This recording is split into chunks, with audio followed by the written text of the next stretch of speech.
So you want that cinematic look, like this?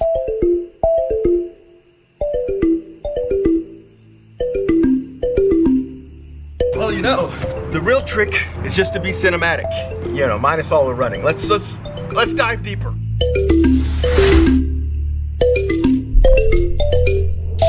That's right. Okay, 4 camera hacks to make your videos look more cinematic. I got you taken care of.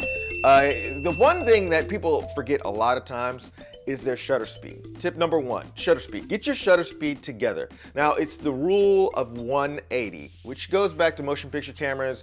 I could go on and on about this, but just for you guys who are using either mirrorless cameras, you got the new Sony, or you got a DSLR where it's either, you know, Canon or Nikon. 24 frames per second, the 180 rule, the rule works where it's double the shutter speed of your frame rate. So if you're going 24 frames per second, you want to make sure it's 1/48th of a second. Or, and here in American cameras, I typically have it set where I can go to 1/50th, which is the closest thing to 1/48th of a second. So in this camera, you would set it up to 1/48th of a second. Or in this camera, I have 50th of a second. So I just switch it over to 1/50th of a second at 24 frames per second. So it's double the speed of the frame rate, the frames per second.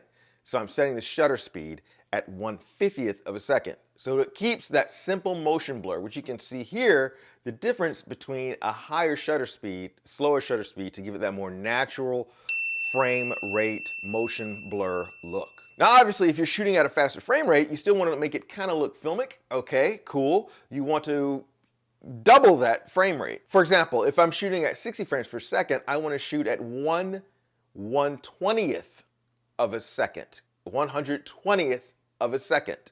So you're doubling from 60 frames to 120.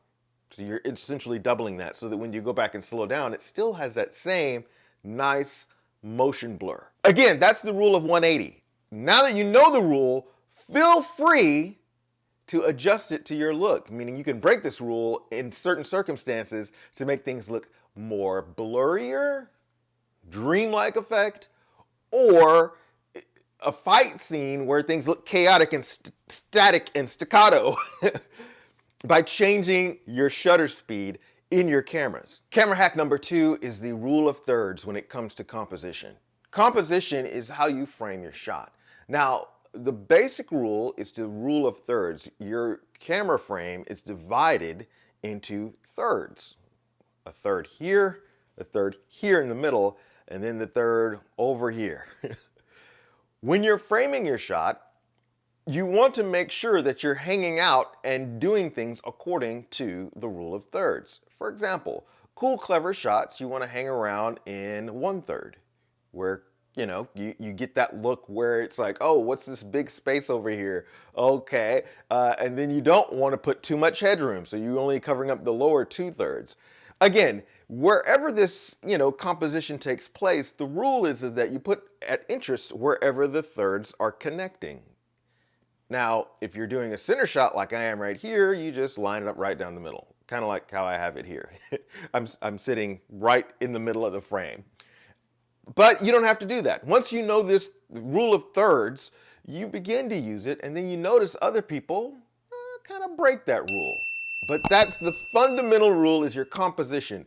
Composing your shot in an interesting way that tells a story, whether you're looking over someone's shoulder or you're not looking over someone's shoulder. You're composing a shot right down the middle using parallel lines. You're not obstructing the shot with different lines going different places.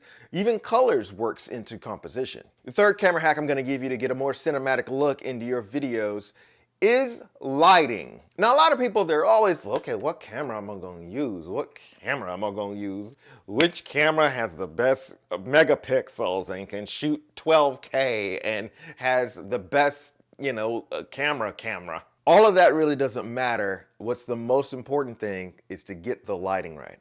Now, right now, I have just a really bright key light in front of me, supported by a little accent light right there over this side of my head in order to break me up from my background. Again, there's plenty of ways to do this, but there's the basic 3-point lighting system. For what you would want to set up is you have a key light, you have a fill light, And then you have a little backlight, or halide, or accent light in order to give this little shine of light right here. That's cool. And the way you set them up is your key light will be like kind of right here, just right in front of me somewhere, you know, maybe a 45 degrees off in order to give me a little bit of shadow over here. And your key light has to be, you know, at odds with your kicker light or the accent light or the halo light, whatever you want to call it. It's that other light that's shining on the back of you in order to separate you from the background. In most cases, you want to put it opposite of where your key light is. So in my case, I have this accent backlight backlighting me over my left shoulder here. An example of this, I'm going to turn out this key light so you can kind of see where this little accent light is lighting up the back of my head. You can really see it now where it's lighting up the side of my head.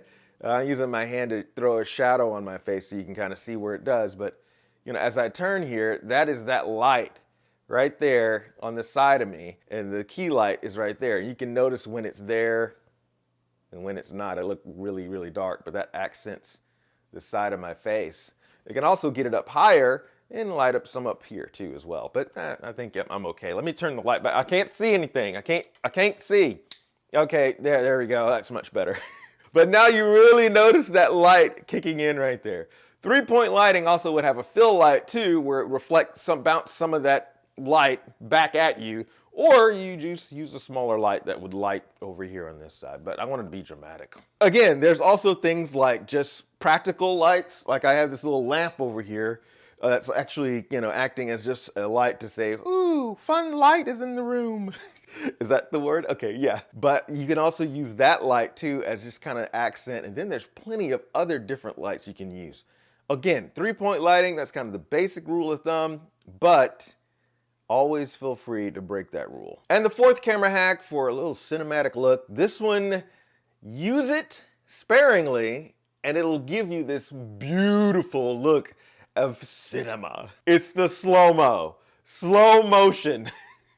Now guys, you're asking yourself, how do I get this? Well, there's a couple of ways of doing it. Some cameras come with a really intense slow-mo feature, or you just set your camera to shoot at multiple frame rates. In this case, I'm using my camera to shoot at 60 frames per second.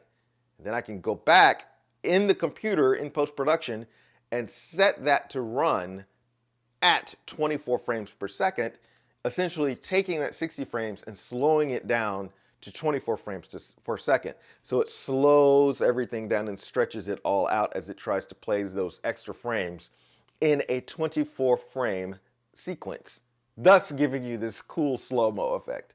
Now keep in mind, I said earlier, when you're running at 60 frames, you also want to double your frame rate, right? And some of you guys have really nice cameras. You're gonna go and run it at 120 frames per second instead of the 60 frames per second. And you wanna double that. So you're pushing that bad boy at 200. 1/200th of a second. It's somewhere in that zone, just going crazy fast.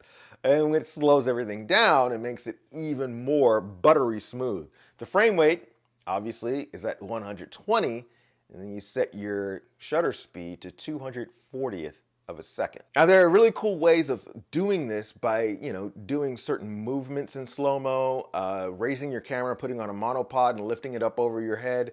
I'll go into those details in the next video, but right here, these 4 quick camera hacks will get you going. Hopefully those 4 quick hacks to make your videos look more cinematic does the trick. If not, then here, I'll put some information here for you to make your videos look even better from a few videos that I've created already. Go ahead and click on those. And guys, thanks so much. You know what to do, RoySFord.com. You can go and get more information there. I tend to create so many videos that I lose track of them, but you know where to go. But you gotta ask some big questions, and I'm here to help you. So if you got some, go ahead, drop it down in the comments. Obviously, I know a lot of you probably know way more than I do. So I would love to know what you think. Please give some input down there in the comments, and I'll talk to you next time.